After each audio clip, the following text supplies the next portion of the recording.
Karakin, the newest map installment of PUBG. How do you guys like the map so far? Personally, I think it's really fun, it's very high octane, and this map will keep you on your toes all the way through. I think this was probably the hardest map for me to get used to, from parachuting, knowing where to go, what guns works best, and especially how to get the chicken dinner. After many hours of playing this game, I did come up with a few tips and tricks to help you understand and get better at this map.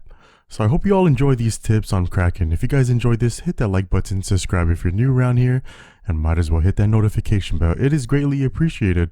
But with that being said, let's get right into it. So although I don't understand the parachuting mechanics on Karakin yet, what I like to do is to get out of the plane right away and dive straight down. You'll be going 234 kilometers per hour really quick, so there really isn't any positive outcome on gliding as far away as possible.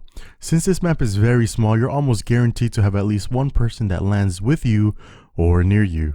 Diving straight down off the rip ensures that you will be one of the first ones down to grab a weapon, which again is very crucial in order to survive the beginning portion of this map. And of course, oddly enough, for a very small map, there is a lot of mid to long range gunfights that happens. In my honest opinion, having the Win 94 is the best thing to have due to the scarcity of DMRs and sniper rifles. Even if you manage to get a DMR and a sniper rifle, the highest scope that is very common in the map is a 2x scope. And if you manage to find a 3 or a 4x, by all means get that sniper rifle or DMR.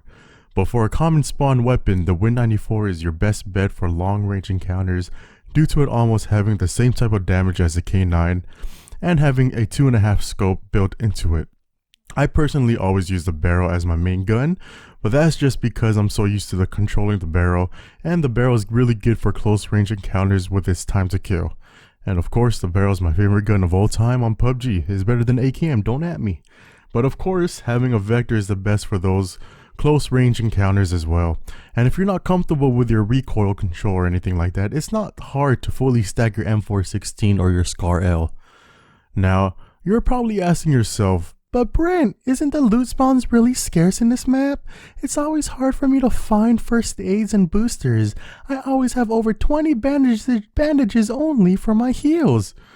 Well, yes, ladies and gentlemen, the loot is perfectly balanced in my opinion in regards to heals, scopes, and armor. But there is an underground bunker that has all the essentials and more to help you feel more comfortable running around in Karakin. Do you see those little dome-shaped desert-looking igloos, I know that's not what it's called, around the map? Well, some of them has an underground passageway where there's all kinds of great weapons, heals, and armors, and boosters.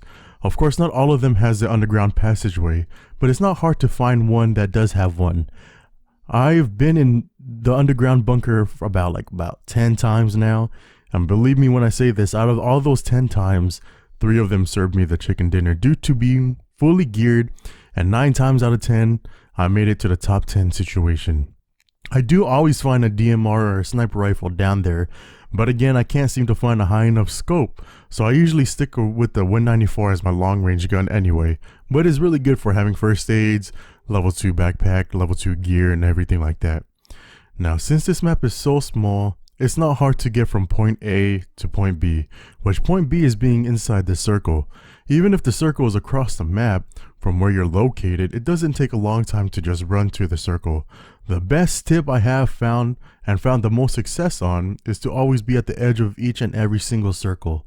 There are third-party encounters that goes on everywhere, and also teaming in solos, but we're not going to talk about those losers right now, okay?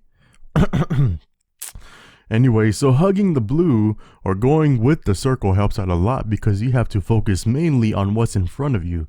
Knowing the blue is behind you actually is comforting for this map because you can be shot from any direction, anytime, and anywhere. I also recommend always being on the higher ground, use ridges to your advantage, and make sure to not blindly walk out in the open field.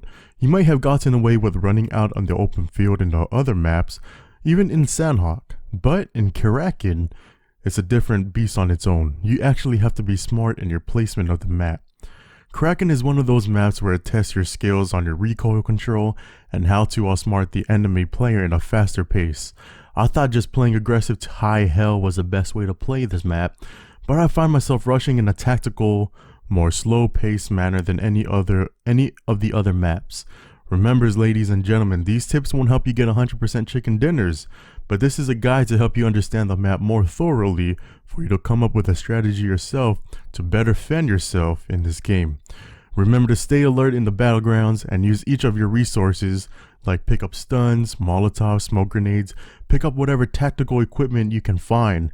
Because if you don't have the right resources on deck, or your inventory is scarce of items, then the enemy player will yell out back to the lobby.